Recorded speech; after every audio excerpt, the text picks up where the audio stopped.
tea. We have something very, very special for you today. You get to meet my mindset coach today. Hi, Brad. What's up, my friend? How you doing?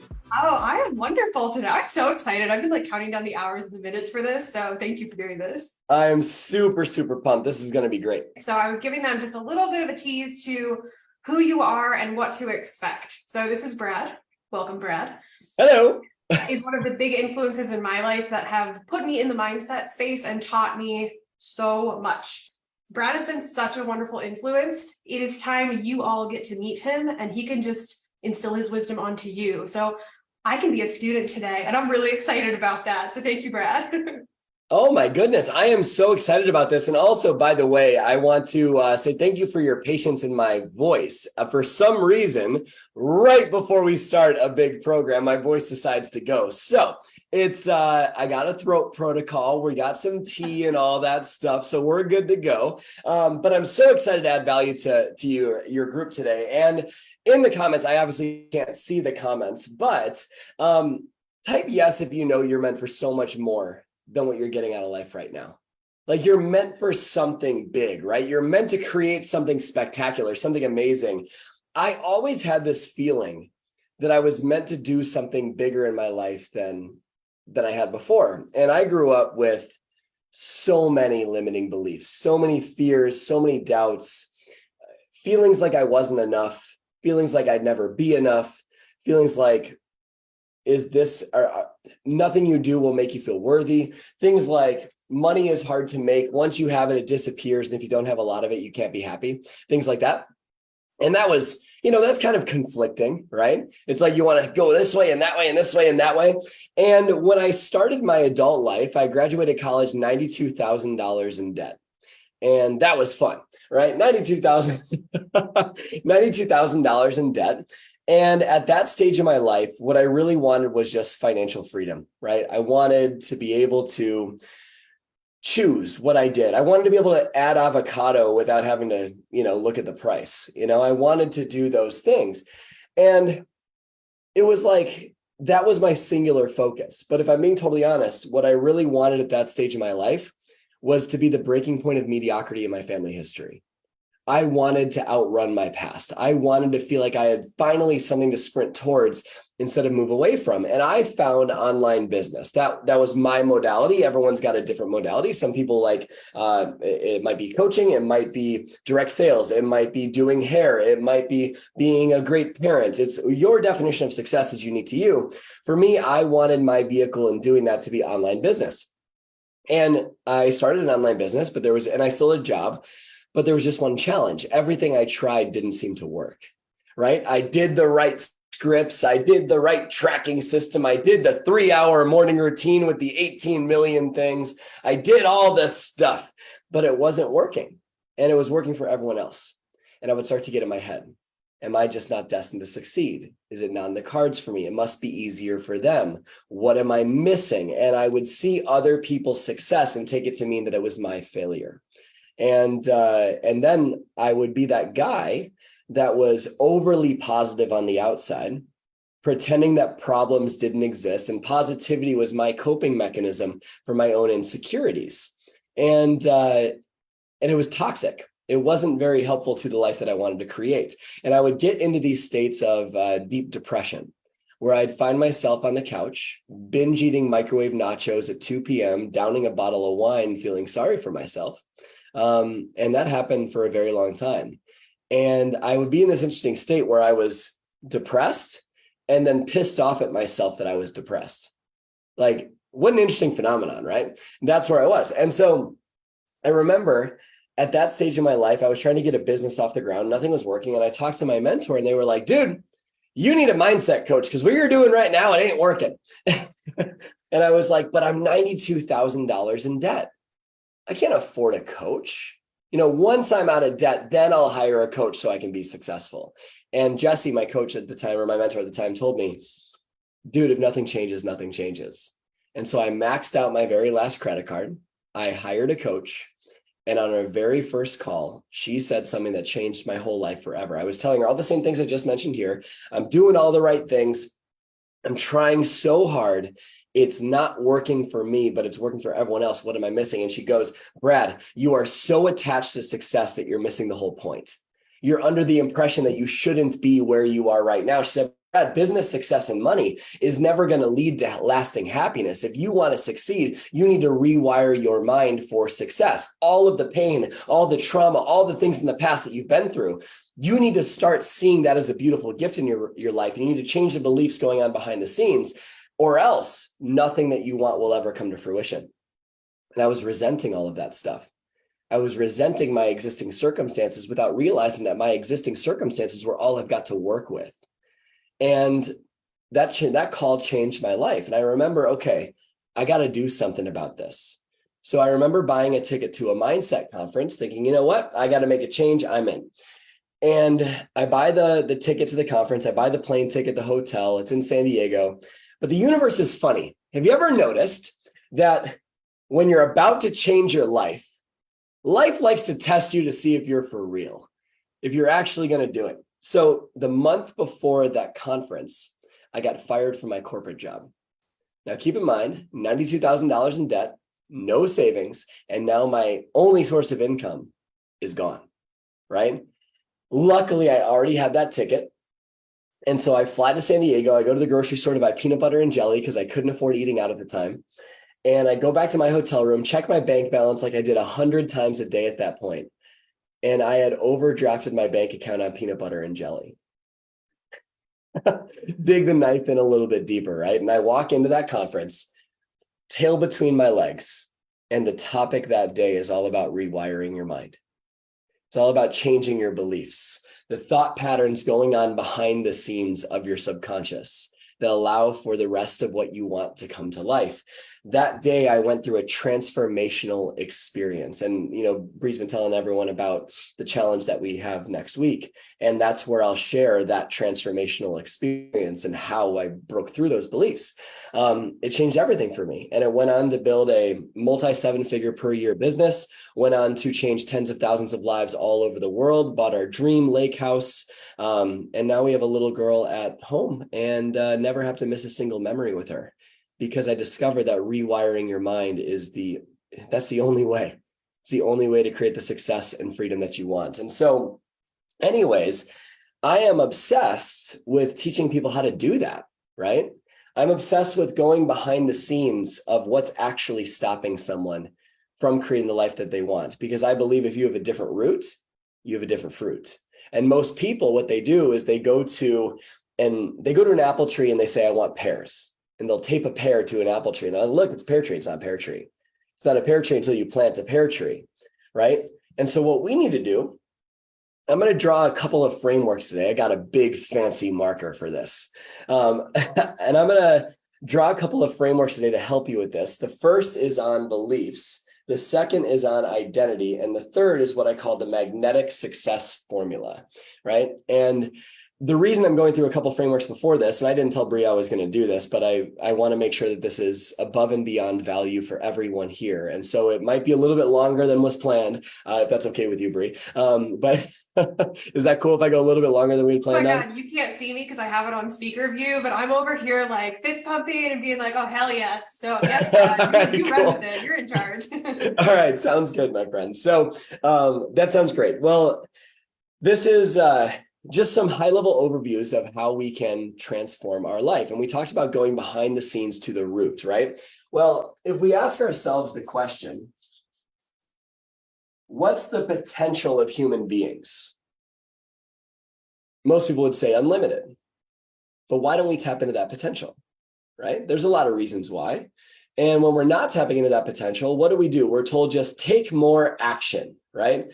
Take more massive action. I got to act. I got to do more. Well, newsflash, friends, doing more of what's not working isn't going to make you successful, right? So many people trying to climb the ladder of success only to realize that that ladder is leaning up against the wrong wall, right? So I'm not saying don't take action. Absolutely take action. You just want it to be the right action. But if working harder alone were the key to success, then anybody that worked hard would have success.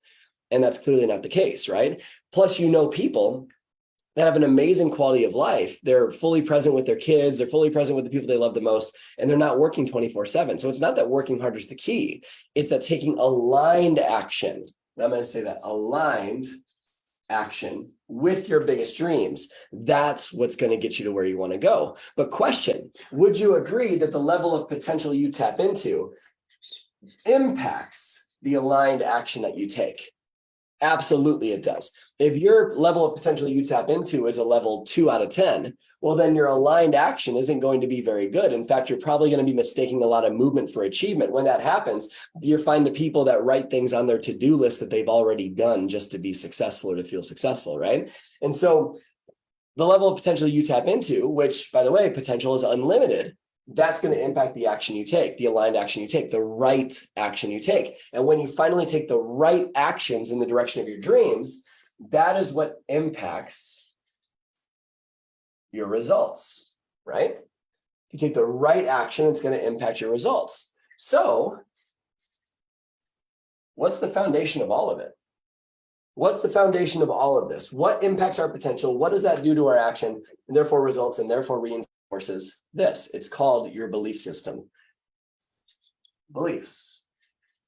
Your belief system, otherwise known as most people's BS, right? So this is where most people live, in a BS belief system. Your beliefs directly impact the potential you tap into. The potential you tap into directly impacts the action you take or don't take. The action you take or don't take directly impacts the results you get or don't get. And those results reinforce the belief that you already had. So if money is hard to make, if that's the belief, and once you have it, it disappears. And if you don't have a lot of it, you can't be happy. Or if the belief is I'm worthless, what does that do to your level of potential? It's a 1 out of 10. What does that do to your aligned action? It's a 1 or a 0 out of 10. What happens to your results? Crappy results. What happens to that belief that says money is hard to make? It becomes more of a conviction, right? If you think about what a belief is nothing more than a feeling of certainty. It's a thought that has been habitually repeated until it becomes unconscious, right? So think about it like this. A belief is a thought habit, right? You've driven a car before. When you drive a car, you start driving a car when you're 15 or whatever, 14, whenever you get your learner's permit, you got to put your hands at 10 and 2, right? And then you check the mirrors, and then you look and you make sure that your seatbelt's clicked in and that, okay, this is turn signal, this the windshield wipers, okay, check my mirrors, I'm good, everything's good, safety good, okay. And then you got to carefully look at how gradually you press down the pedal. You can't push it down too hard, because if you push down too hard, you floor it. If you push down not enough, it doesn't go anywhere, right? And all of that and so much more was a conscious pattern that you intentionally chose when you first learned to drive a car. But now you will drive your kids to soccer practice and not know how you got there, right? You'll wake up and you'll drive 30 minutes. You're like, what? Who's driving, right? Because it's an automation. This thing likes to delete, distort. It likes to make things simpler. This thing does not do well with complexity. When I say this thing, I mean your brain. It doesn't do well with complexity, right? Complexity is the enemy of execution. So it's always looking for ways to conserve energy because your brain is a survival mechanism, right? And so what it does is it automates. Well, if a thought happens enough times, it becomes an automation, otherwise known as a belief, a feeling of certainty. That's all a belief is, right? But here's the crappy thing about beliefs. You believe them, right? That's the crappy thing about them. You actually think they're facts when they're just strongly held opinions. Let me give you an example. Is the sky blue? Well, most people would say yes, right? But what about when it's raining? What about at night? What about during a sunrise? What about during a sunset? What when it's about to storm? What about the scientific answer that it's not any color, it's just light being reflected, right? Like there's so many different answers, but the belief was the sky is blue. Is that actually true? No. And so what we want to do is find the beliefs going on behind the scenes of you. Because when you change that, you change everything. Because if I believe instead of money is hard to make, money is my birthright or success is my birthright. Ooh, that's an interesting belief. Changes the potential you tap into, right? You up that to a 10 out of 10. With a 10 out of 10 potential, you take 10 out of 10 aligned action. 10 out of 10 aligned action, you get way better results. And when you get better financial results, what happens to the belief that success is your birthright? Goes up, becomes a conviction, right? An absolute truth in your mind. So whatever you believe will be reinforced. And then what happens is that you will surround yourself with environments and communities that have your existing belief systems, right? Which makes it even more of a gravitational force to stay where you are. In fact, the strongest force in the human personality is the need to stay consistent with who you already think you are.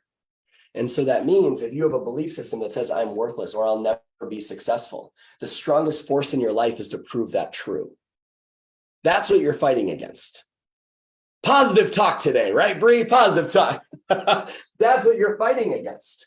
And so what we need to do is go behind the scenes and rip out that old crappy flooring, scrub the mold off, and put in some new flooring, right? That's what we have to do here. But most people, when they try to change their life, they start very high level. Does this make sense, friends? So let's talk about how most people try to change their life. And this is why most people never do, okay? Most people try. Let me draw a little picture. Pretty good pyramid, not too shabby, right? This is the pyramid of transformational change. The higher up you go in this pyramid, the more lasting the change you will experience in your life. What you're about to discover is why most people never actually change their life. So at the very bottom of this pyramid, we have what I call your 3D environments. Okay, it says 3D environment. This is your life, right? So this is money. This is your business size. This is your relationship with your partner. This is your relationship with your kids, right? Your 3D environment, the way your life is. And most people want that to change. Most people don't even try to change their life. They just complain about their life, right? That's what most people do. They state their preferences about how life should be, right? And that's why most people are suffering, right? All suffering is found in expectation. All suffering is found in expectation, meaning expecting that it should be different. And my mentor, Tony Robbins, taught me when you trade your expectations for appreciations, your whole life changes in an instant, right? And so all suffering is found in expectation that it should be different. Well, when we're thinking about, like, let's step into the common sense corner for a second. If your life is missing the effect that you want, the 3D environment, if your life is missing that effect, well, then you're also missing the cause. So simply said, if the effect you want is missing, so is the cause, right? And if we obsess over the effects, the 3D environments, then we forget the cause. The cause is this. That's the cause. But no one is sitting there, and this is why most people never succeed in life. No one's sitting there questioning their existing belief systems. They're trying to prove their existing belief systems true subconsciously. But successful people are always questioning what they believe. They're always taking a look at that to see if, okay, is that actually serving me? So if you obsess over the effect, you forget the cause. And if you forget the cause, you never influence the effect. Does that make sense? So here's how most people try to change their life. If they want a different environment, what they do is they try to change their behaviors. Or, like, there's a buzzword out there these days called habits, right? It takes 21 days to form a habit. How's that going? Right? So think about what most people do. They try to start a nutrition plan or a fitness regimen, and they do really, really good for 2-3 weeks. And then what happens? Falls off track, right? That's how most people try to change their life. They try to change their behaviors. Now, can changing your behaviors impact your life? Absolutely, it can. I'm not saying a change in behavior is a bad thing. I'm saying that if you want your change in behaviors to stick, a very different thing needs to happen. What influences the behaviors that you do or don't deploy? It's what you consume. It's your consumption. And so, I'll put it this way. Influence, we'll say influence. Influence is consumption, skills, and people. Okay, so what you consume, whatever comes in your eyes and your ears will come out your mouth, and your hands will do it too. Okay, the skills you study or don't study will directly impact the behaviors you do or don't deploy, right? The people in your life they will directly impact if you apply these habits, right? Well, here's a great example. Let's say that you're trying, I use weight loss just because it's a really easy example. It's not the only example, but there's plenty of examples, right? That's just an easy one to use. So let's talk weight loss. Let's say that you're trying to lose 20 pounds, made that number up. But everyone you spend time with really, really, really likes $2 burger night, and where the beers are $4, right? And that happens 3 times a week, right? Well, when you start that journey of changing your behaviors, you'll be like, okay, cool. I am going to lose 20 pounds. And so you go to the restaurant with your friends. I still want the social interaction. So I'm going to go to the restaurant with my friends, and it's burger night and beers and all this stuff. And you're like, no. I'm going to have a salad tonight. I'm going to have a salad, right? And so your friends give you a hard time. They poke fun, whatever. And you're like, no, I'm going to stick with it, right? So you stick with it. You do it. But then next week, it's burger night. And you know that diss is coming. And so you come to the restaurant and you're like, they start making fun of you, poking fun at you. And you say, no. Maybe I'll get a burger and cheese without the bun. And I'll have 1 beer, not 3, just 1, right? And then the next week, it's back to full on burger, back to beers, right? That's the power of influence, the people around you. We'll talk more about that when I talk about the magnetic success formula in just a few minutes. It's so important. It has a gravitational force because the people you are surrounded with or surrounded by directly impacted these behaviors stick. It plays such a huge role. And so if you're consuming garbage, not studying the skills of transformational change, and surrounded by people that are not deploying these behaviors and habits, what's the likelihood you're going to stick with them? Very, very minimal. So anything here and below, you don't really see much change. It is when this is about how to create lasting change in your life. It's when you get to this level that things start sticking. That's beliefs and values. Beliefs, we already talked about that. The invisible force that controls your entire life. Values are the emotional states that you're living with. That's what a value is, right? People say I value family. That might be true, but that's a means value to an end. The end is love or joy, right? That's what the family's giving you. So values are the emotional states that you're living with. Beliefs are the subconscious thought patterns going behind the scenes that create all of this. Let me give you an example. If you have a belief that says, let's use the example of business. Here's a great example. Let's say that you are in business and you have a belief that says sales is slimy. And then the emotional state you live with is maybe fear, right? What does that do to what you consume? You're not going to consume sales material. You're not going to consume persuasion. You're not going to consume marketing. You're going to consume books about self-love and belief and all that stuff. Nothing wrong with those books, but that's what you're going to consume, right? That's the skills that you'll deploy, self-love and all that. And the people that you surround yourself with, very similar. Versus if you have a belief that says sales is the greatest form of service in life. Whoo! Different world. What will you consume? Sales, persuasion, marketing, right? The skills you deploy are very different. The people you surround yourself with are going to be people that want to succeed in sales. What does that do to your behaviors and habits? You deploy more sales opportunities, and your environment changes. Your beliefs and values are everything. This line is where transformational change really starts. When you go to the root, the subconscious. Here is conscious, here is subconscious. This is what's going on behind the scenes. This is the operating system, right?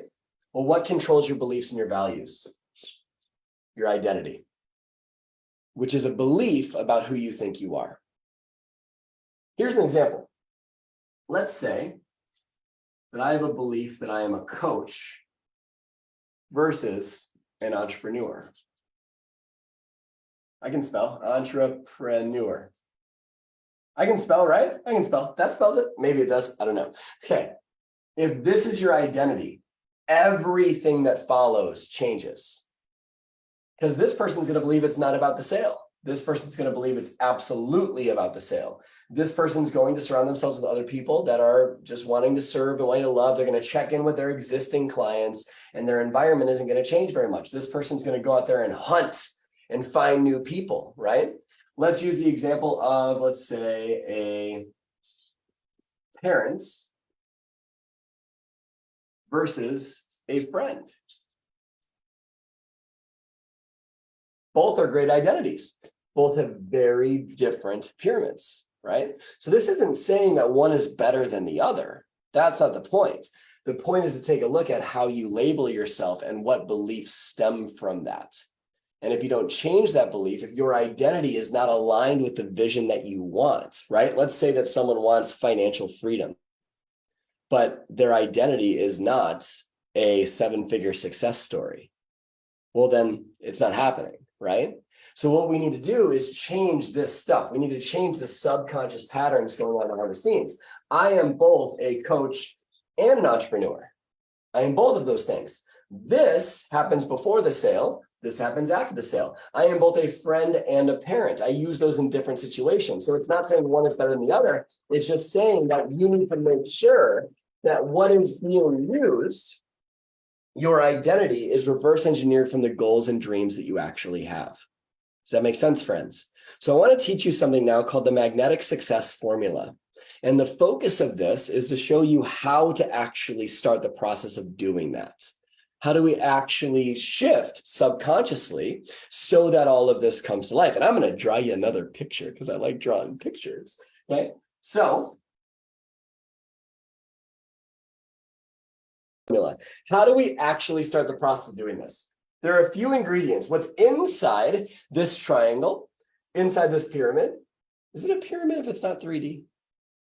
We're going to go with it. We're going to call it the pyramid of magnetic success, right? So inside this pyramid, these are the things that you control, the things that you can do. And what we're going to talk about on the outside are the things that you need to be around to make sure that it sticks, okay? So the very first thing, this is so important. This is the foundation of all success. And that says compelling vision. This is the foundation of everything. This is the base of this entire pyramid. When people start trying to change their life, they dabble, they dip their toe. They say, well, you know, I'm going to make a little small incremental change, right? It never changes their life. Why? Because huge dreams change the way that you think. Huge dreams change who you are. And you don't set goals for the certainty of attainment. You set them to become a new person, a person that's capable of hitting those goals and dreams, right? Most people make a huge mistake when it comes to goal setting. They're realistic. Realism is the fastest traveled road to a mediocre life. That is how you end up in mediocrity. Why? Because when you set safe, realistic, attainable goals, you don't care about them. So you're not actually going to do anything for them. Most people make goals or set dreams and visions based on failures of the past. I haven't done it before, so I can't change. I better tone that dream down to be more realistic. Or they base it on what other people say they should want, or what their sponsor says they should want, or whatever, right? External influences instead of what they actually want. Your dream needs to be massive. But why don't people do it? Because they base their worth on the outcome. No amount of success will ever make you more worthy than you already are. No amount of more money will ever make you more worthy than you already are. And so if you are setting your dream based on, okay, I need to hit this and that will make me feel worthy, then what happens? I better set a safe, realistic goal so I can make sure that I'm worthy. But then you don't hit that goal because it doesn't actually move you, and then you question your worth. This is what happens with most people. Whereas a massive, insane, crazy dream makes your butt pucker a little bit, makes you think completely different than you are right now.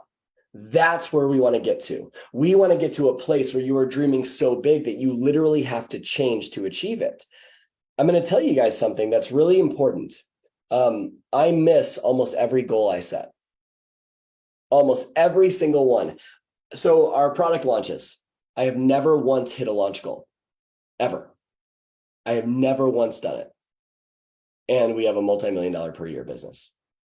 Pretty awesome. Because it's not about achieving the goal. It's about who I become in the process. Because here's what we do. We say, hey, universe, I want this thing. And universe is like, okay, cool. You can have that thing. Here are a bunch of lessons that are masked in pain so that you pay attention and can grow into that person capable of achieving those goals. The very act of setting a compelling vision makes you change. But we crave certainty so much that we close the world in around us to feel a sense of control, and we're so afraid of change. But if you're not willing to change, then you're not going to have your dreams. Jot this down. It might be the most important thing that I say all day. To the degree in which you can handle uncertainty is the degree in which you'll be successful in life. To the degree in which you can handle uncertainty is the degree in which you will be successful in life. Safe dreams are certain. They make you feel certain. Unrealistic big dreams are uncertain. That's what causes you to change. That's what causes you to think differently, to act differently. And that's where we need to get to. Because if you're not willing to set a big, massive goal, that means I'm not willing to change. That means nothing's really going to be different. That means you're going to set goals based on your past, and the past becomes the future when you live there. The past becomes the future when you live there. So the greatest example of success on earth are little kids. My daughter right now, she's in a big Buzz Lightyear phase. And so she's like, literally every day after school, she wants to dress up as Buzz Lightyear, and she's got her Halloween costume already, right? But she's been wearing it for like a freaking month. And so she's running around her house as Buzz Lightyear. And she's like, to infinity and beyond, right? She's like going around doing this thing. And she goes to her little play kitchen and she's Buzz Lightyear making hot dogs, right? It's amazing. And her energy is through the roof. It's outstanding. She's so happy as she's doing it. Her creativity it's amazing, right? But along the way, somewhere in life, we're told to sit down, shut up, be realistic, get an A+, and don't fail. And we learn that I'm not allowed to fail. And so we tone down our dreams. Kids are the greatest example of success because their lack of realism is what generates energy and creativity. Energy and creativity is what allows you to actually create the dream. And so this thing needs to be massive. It needs to be so big. And I'll share one story before I move on with this. About 4 years ago, our business was doing about $25,000 a month in sales. Pretty awesome, right? Pretty awesome. Livable, right? And I remember talking to my coach, John, at the time. And he was like, Brad, what are your goals? And I was like, John, I really think if I work hard, I can get to $30,000 a month. I really think if I work really hard, I can get there. And John starts laughing at me. And I'm like, bro, $30,000 a month is an amazing income. That's something that most people would absolutely love to accomplish. It's incredible. Like, I'd be so grateful for that. And he's like, well, of course you'd be grateful, but you're missing my point. And I was like, what do you mean? He goes, why would you ever set a goal you know you can hit? And I was like, get the shivers, right?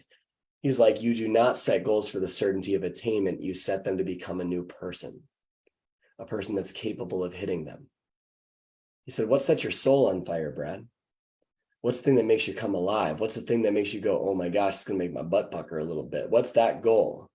And it came out of me $100,000 a month, right? I had no freaking clue how to do it. To 4X my business. What? There's just one challenge.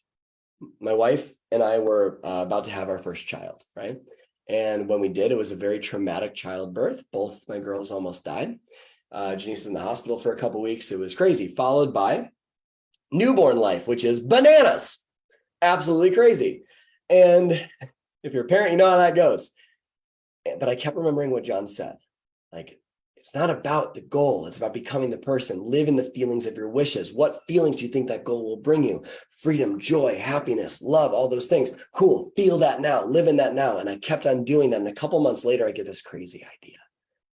This crazy idea for a program that could change thousands of lives at one time. And that program has gone on to do $5 million in sales the following couple of years. I'm not sharing that to impress anybody. I'm sharing that to impress upon you that if I set my goal at $30,000 a month, there is no way in hell that would have happened. No way. It would have taken me almost 20 years to achieve what we did in 3 if I set my safe, realistic, attainable goal. So I'm spending so much time on this because this is the foundation of everything. So that's the first foundational element of this magnetic success formula. Now, when you do that, the very act of setting a huge dream is going to bring out limiting beliefs, LBs. And they feel a lot like pounds on your back, don't they? Limiting beliefs. The very act of setting a big dream will bring up old beliefs that you didn't even know were there. And your responsibility is to shatter them for all the reasons we talked about earlier today. If you don't, then that doesn't happen, right? What's going on behind the scenes will prevent this compelling vision for this reason. When you set a big dream and a big goal, it's going to show you what you believe about the possibility of that. This is everything to make this possible, right? And most people say, well, yeah, you need a visualization practice, right? Most people don't want to visualize big dreams and big goals because they're afraid that it's not possible. Well, think about why we do it. You live in the feelings of your wishes. You don't set goals because of the goal, you set them for the feelings you think they'll bring you, right? If you realize that, let's say earning 6 figures, right? If that's the goal, what will that bring you? People would say freedom. Well, what's preventing you from feeling freedom now? Nothing. It's a feeling. It's an emotional state, right? And when you live in the feelings of your wishes, that becomes possible. So in this personal development space, everyone always talks about, visualize, right? Visualize your big dreams. That's why. But most people don't carve out the time to do it because they think their goal is unrealistic and not possible. And they say, well, I don't have time to visualize. I don't have time to do it. I can't do it. I don't know. I don't believe it's true. So I'm not going to visualize it. Well, that's literally the point of visualizing. But even when you don't do it, you are still visualizing. Every single person watching this visualizes. Most people just visualize what they don't want. That's called anxiety, by the way. Most people visualize what they don't want. And so we live in this feeling of dread because we're visualizing the opposite of what compels us. And if you're ever unmotivated or feeling lazy, it's not that you're unmotivated or lazy, it's just that your goals are really shitty, excuse my language, right? That's the reason. Your goals need to be up so much so that it causes you to shatter your limit, come face to face with your limiting beliefs and then shatter them, break them and replace them. And by the way, this is the scary part. In order to break your limiting beliefs, it means you need to come face to face with what caused them. And that's not fun. It's not fun, but it is worth it because pain is the pathway to freedom. Pain is the pathway to freedom. When you allow yourself to go through and successfully process the things that have held you back, that is when all of a sudden more change is possible. So in order to do that, we need what's called emotional mastery. Emotional mastery, because going this direction is going to be very uncomfortable. It is, but the other side, I'm telling you, there's so much joy there, right? So what's emotional mastery? Choosing your emotions. Now that's an interesting statement, choose your emotions. I am not saying that I am happy 100% of the time. I used to teach that you can be happy 100% of the time. And then I realized that's total BS. You can't be happy 100% of the time.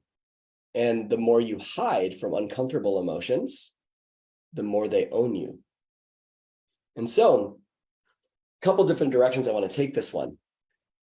And if nothing else comes of this call, what I'm about to share with you can change your life literally forever. The greatest key to uncomfortable emotions disappearing is to welcome them with open arms. It's the greatest key to it. Because think about what happens when we're anxious about, let me make a note so I don't forget to say something. When we're anxious, I have no notes, by the way. So I'm just teaching what I know in my heart to be true. So when you think about an uncomfortable emotion, there are no positive or negative emotions. There's only comfortable and uncomfortable emotions because all emotions serve a purpose. All emotions are beautiful, right? So if we think about the most uncomfortable emotions, let's use the example of anxiety or depression, right? Let's use the example of anxiety. I used to have a lot of anxiety all the time. And whenever it would come up, I would be like, no, I don't want to be stressed about this right now. I have too much crap on my plate. Oh my goodness, right? And I would get anxious about my anxiety. I would get feelings about my feelings, right? Anyone ever felt that way? Excuse me, feelings about your feelings. And then it ends up being 2 a.m. and you're logging on to chase.com to calculate if you can make your mortgage payment and you want your spouse to wake up and comfort you, but you don't want them to wake up so you can be perceived as brave and strong. You don't seem weak, right? And then it just overtakes you. And then next thing you know, oh my goodness, it's a whole new day. But what would have happened in that moment if you just said, I'm anxious. That must mean I care a lot about the future. What happens to anxiety? It gets lighter, right? Becomes easier to navigate. Why? Because it's no longer considered wrong. So the greatest key to these uncomfortable emotions disappearing is actually to welcome them, because whatever you resist persists. Whatever you accept, you can solve. Does that make sense? So we need to learn how to navigate that. And so most people are thermometers to their environments. Most people take a look at what's going on in their circumstances in their life, and they will say things like, well, because of that, I feel this way. No, that's not true. No, that's not true. Because of that, I feel this way. So that means when things are in alignment with their expectations, they feel happy. When things are out of alignment with their expectations, they feel unhappy, right? In fact, if you look around at any area of your life that you're happy with, it's because that area of your life matches or is trending towards what you expect it to be like. If you look at any area of your life that you're unhappy with, it's because that area does not match or is trending away from your expectation of what it should be like. That's unhappiness. If you think about what suffering is an emotional state of pain happening over a long period of time. Remember how I said earlier, all suffering is found in expectation. Well, suffering is when the way life is doesn't match how you think it should be, and you feel there's nothing you can do about it. There's absolutely something you can do about it. But we just get into a belief system or BS that says we can't change it. And that's why things perpetuate and get worse. So most people look at their circumstances and they say, that makes me feel a certain way. And so when things are good, they're good. When things are off, they're off. But successful people become a thermometer, or excuse me, a thermostat, not a thermometer, a thermostat instead of a thermometer, where they set the temperature. Now, let's say that and have you ever noticed this, that people have an emotional home they tend to go back to, right? Like overwhelmed people tend to find something to get overwhelmed about. Pissed off people tend to find something to get pissed about. Happy people tend to find something to be happy about. Grateful people tend to find something to be grateful about. There's an emotional home you go back to. Now, even if you don't like that, you go home because it gives you comfort because you know how to deal with it. And this thing is a survival mechanism. It would rather be in pain and certain about how to navigate it than uncertain and growing. And so even if you don't like your home even if your house is messy, you still come home to it. It's time to do some renovations.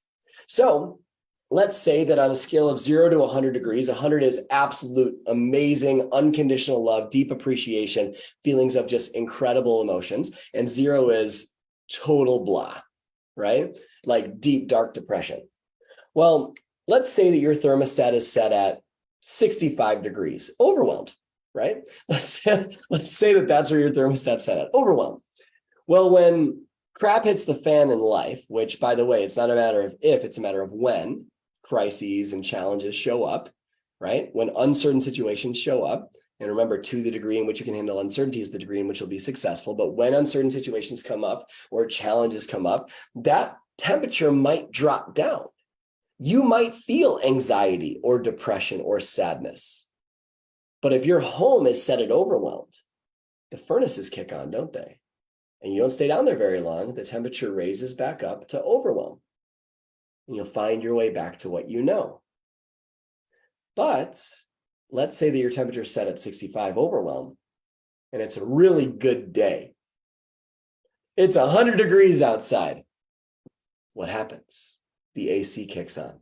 Can't be that good.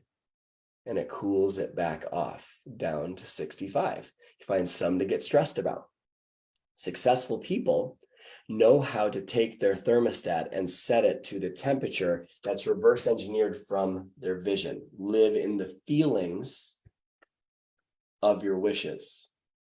That's what successful people do. And when you do that, your whole life changes in a moment. Doesn't mean you don't feel pain, you do, but pain in your life is guaranteed. Suffering is your choice.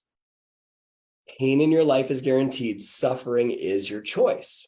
And so we need to navigate this. Now, all of this is the emotional stuff, the stuff behind the scenes.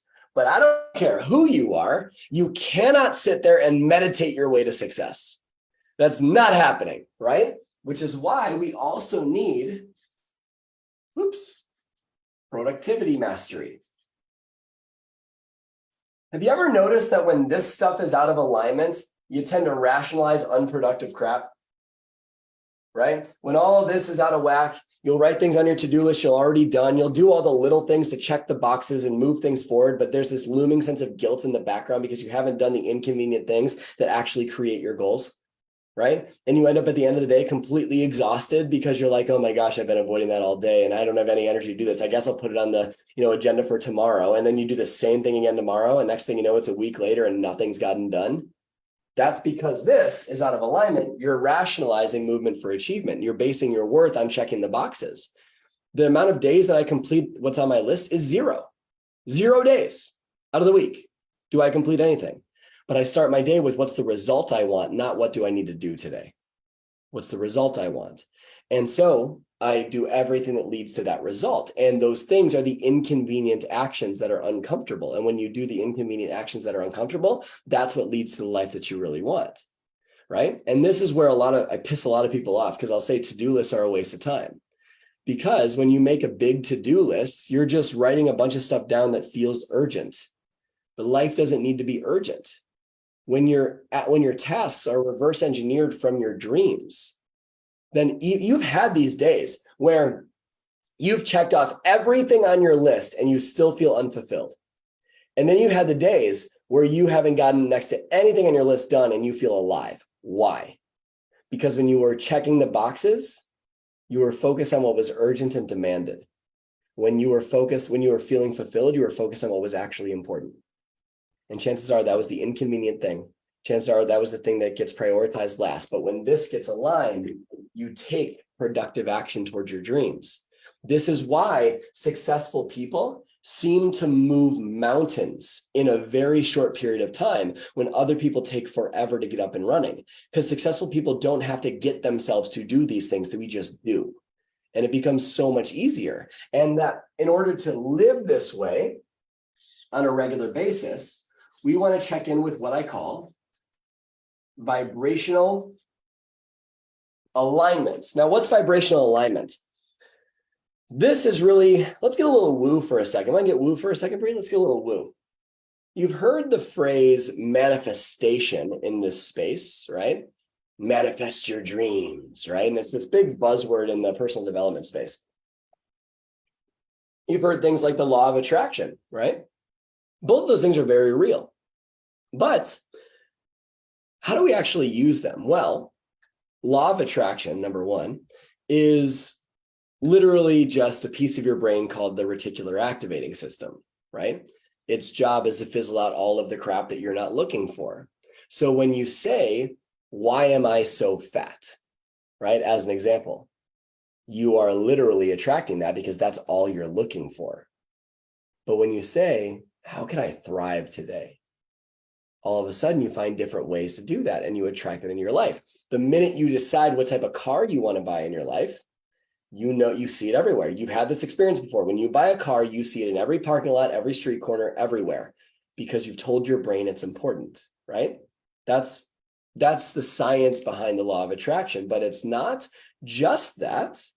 It's also manifestation. Now, what's manifestation as this buzzword? Here's a definition for you. Manifestation is the physical representation of your consistently dominant vibration. Say that 5 times fast. Manifestation is the physical representation of your consistently dominant vibration. Keywords, consistently dominant. I'll say it one more time for all those that need help with it. Manifestation is the physical representation of your consistently dominant vibration. That is manifestation. Keywords, consistently dominant. Here's what most people do when they're trying to create success. They have a little gratitude journal, right? And they write what they're grateful for down for 5 minutes in the morning, but they're stressed out and anxious for 23 hours and 55 minutes. What is their consistently dominant vibration? If you do a gratitude journal for 5 minutes in the morning and you're pissed off and frustrated for 23 hours and 55 minutes, your consistently dominant vibration is pissed off and frustrated, right? This is why people get so frustrated doing gratitude journals. If their consistent vibration is not gratitude, then that's not doing much, right? And so nothing wrong with gratitude journals. I think they're great. Nothing wrong with it. It's not a bad action. But if we are not aligned vibrationally with our dreams, then it's not going to happen, right? And when I say vibrational, what do I mean? Well, depression, slow vibration or fast vibration? Very slow. Excitement, joy, fast or slow? Fast. Your vibe attracts your tribe, right? In fact, you want to get all sciencey? This phone is made up of atoms. Atoms are 99.999% empty space. That hurt. How'd that happen? Because they're vibrating. They're moving at a certain frequency, right? Well, think about depression. It's so slow, right? And I'm looking up right now, but normally it'd be like this, right? It's so slow. Excitement, a little bubbly and happy, and let's go, right? It's so fast. It's a vibration, right? Well, what feelings do you think your goals will bring you? What vibration are those goals operating at? And how often is your vibration aligned with that vision? And if it's not consistently in that place, doesn't need to be all the time, but consistently in that place, you just found why you're not manifesting what you want. That's the reason. So all of this with one big exclamation point. This says fulfillment.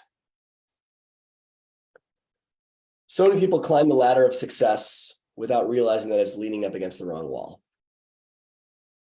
And when you achieve and strive, I can promise you right now, more money will not make you happy. More clients will not make you happy. You'll become that person that gets a little dopamine hit that feels good for a quick minute, and then you're back to it again, right? And it feels like your worth is a moving target and nothing ever feels like enough. If you can't be happy before you have the goal, then that goal will not be enough and you're unlikely to accomplish that. Achievement without fulfillment is the ultimate failure in life. And so we want to hit what's called the success sweet spot. This is where you're striving for something so much bigger than you ever achieved and feeling fully alive before you get there. Your eulogy when you die is not going to have your accomplishments. It's going to have who you were as a person. It's going to have how you lived, how you loved, how you made an impact. So I reverse engineer every day from that, right? That's why, by the way, so every once in a while, my daughter, I'll be on a big, massive call with like 5,000 people, right? On Zoom, and I'll be presenting, and it will be so much, it'll be so cool. I'll be in the zone, and this is like a big speech, right? And Lily will come in, and in a lot of situations I have seen, parents get pissed off, go away, go away, go away, go away, right? But because I'm reverse engineering my life from the end, I pick her up, and I give her the biggest hug, and I twirl her around. And I say, guess what daddy's doing? He's filling people's buckets today, right? And I'm like, look at all these people, he's filling their buckets. And then I'll have her, go with, Janice or whatever. But that's what's going to matter at the end of the day. What am I going to remember more of? Am I going to remember more that I was fully here with every single talk that I've ever done? And I do thousands of these, right? Or am I going to remember that my daughter never had to worry if she was important to me? What am I going to care about at the end of the day? And so everything I do is reverse engineered from there. And so we want to create this amazing amount of success in our life and fulfillment. It's not just about success, it's about success and fulfillment. That's where the juice of life is. And so most people will go on some sort of journey of figuring this out. They might do things to work on their own self-love, right? They might go and meditate, right? They might go and find a great planner or a great way to build habits. They might go and see a therapist, which is great, right? Nothing wrong with that. That's beautiful. They might go and work on self-development or read a personal development book. They might go to a conference, or they might go through a goal-setting workshop, or a combination of all of these. Right? And these are all very beautiful things to do. And I still do them. But when we're doing it just by ourselves, it's not held together and it typically crumbles, right? If you remember this previous pyramid, influence, right? The influences around us impact so much. And so if we want this formula, there are three forces that make this pyramid stay upright. These are so important that everyone has. That is number one, coaching. It is so important that you have someone asking you questions that are different from what your subconscious mind already thinks. Because remember, the crappy thing about beliefs is that you believe them. So if you don't have someone asking you questions that are strategically reverse engineered from what you want, it's very hard to stay consistent in these things, right? What else do you need? Peer group. Jot this down, friends. Your life is a direct reflection of the expectations of your peer group. Your life is a direct reflection of the expectations of your peer group. When the people around you expect you to succeed, guess what? You succeed. So there's 5 different levels of this. Level 1 peer group is when you're just around yourself and your family, maybe your kids. And when that's you, guess what happens? Your vision slowly goes down, slowly disintegrates. Why? Because you're not surrounded by people going after massive stuff, right? And chances are, in very rare situations, your partner will also be a visionary too, but it's very rare. In most situations, if you're on this personal growth journey, your partner is not really getting this stuff yet, and that's okay.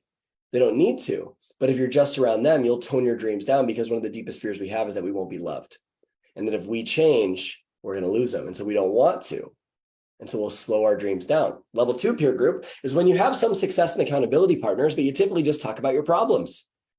It's just typically about what's wrong. Oh, hey, did you get that done? No, I didn't. The kids had soccer practice. Oh, did you get that done? No, I didn't. I got caught up watching Brooklyn Nine-Nine, right? Like, which, by the way, is a great show. I just watched an episode right before this call. And so great show. But there are accountability calls where people just give great reasons why it's not working, which is not going to lead to success. The third level of peer group is when you're in these success partnerships and masterminds, but you are always the one giving advice. You're always the leader. And that might be because it's the wrong room, but a lot of times I have found that is because you're afraid to ask for help, because you perceive that asking for help is weak instead of a great strength. And so you can start asking for help, absolutely, but you need to evaluate is the right room, because if you're in level 1, 2, or 3, you keep getting pulled back to mediocrity, to average status quo. It's when you get to level 4 that life really starts to change. And that's when the people around you expect you to win. Level 4 is when you come to them with a goal and say, this is my goal. And they're like, that's cute, sweetie, do it in half the time and double it, right? That's how you know you're in a level 4 peer group, when the standard is winning. And every once in a while, you'll get to a level 5 peer group. I just recently joined Tony Robbins' mastermind. I am like the dumbest person in that room. It is so awesome. It's like everyone around me is like either a billionaire or worth like hundreds of millions of dollars and have like 18 businesses. And I'm like, hello, right? And I've done incredible things. I've added value to the group. It's been amazing, but that's a level 5 peer group. When you're around people that are doing leaps and bounds more than you, holy cow, it changes things. You see, and I've been to Tony's house. When I went to Tony's house, holy cow, being in a billionaire's house changes your perspective. It shifts your perspective on what's possible. That's a level 5 peer group. And so get to at least a level 4 peer group. You will notice that transforms everything. And you can typically find those, and the fastest way to do those is when you get into a place of total immersion. Immersion is where you're drinking this stuff from all different angles, right? If you want to study Italian and learn Italian, you can do that by studying Duolingo. But what's the actual best way to learn a language? Go throw yourself into Rome, right? You'll learn Italian very, very quickly. Janice and I went to Italy in 2019. I studied Duolingo for 6 months. I learned more Italian in the 3 weeks we were there than the entire 6 months combined, right? And so immersing yourself in an environment where this is the norm and having a peer group where this is the norm and the standard, having coaching that helps you to elevate all of these areas, that's what transforms your entire life. I want to thank you for the privilege of allowing me to serve you today. I trust that you found tremendous value in this. And Brie, my friend, I'll turn it back to you. Brad, thank you so much. It was above and beyond. I was like, we'll get like 20 minutes of some Brad magic and like people will be all excited, but we got over an hour. Thank you, my friend. This is wonderful. Power of mindset. I truly believe mindset coaches, we can change the world. It just comes with awakening people to this kind of work and having the right peer group, having the right people to talk to and elevate. Oh, I love you. Thank you for all of this. Love you too, if you guys are in the comments, please, I see a lot of hearts going right now on my phone, but please give Brad some love. Please give me some thank yous. Well, thank you so much, my friend. I really appreciate you having me today. Always. I hope this happens again in the future. So guys, give Brad some love. We'll probably bring him back as if this goes well, which it will. So thank you, Brad. I'm happy to come back either way, my friend. Always happy to. You can't lose me now. You've had me for too long. So all right, guys, thank you so much. And we'll see you soon.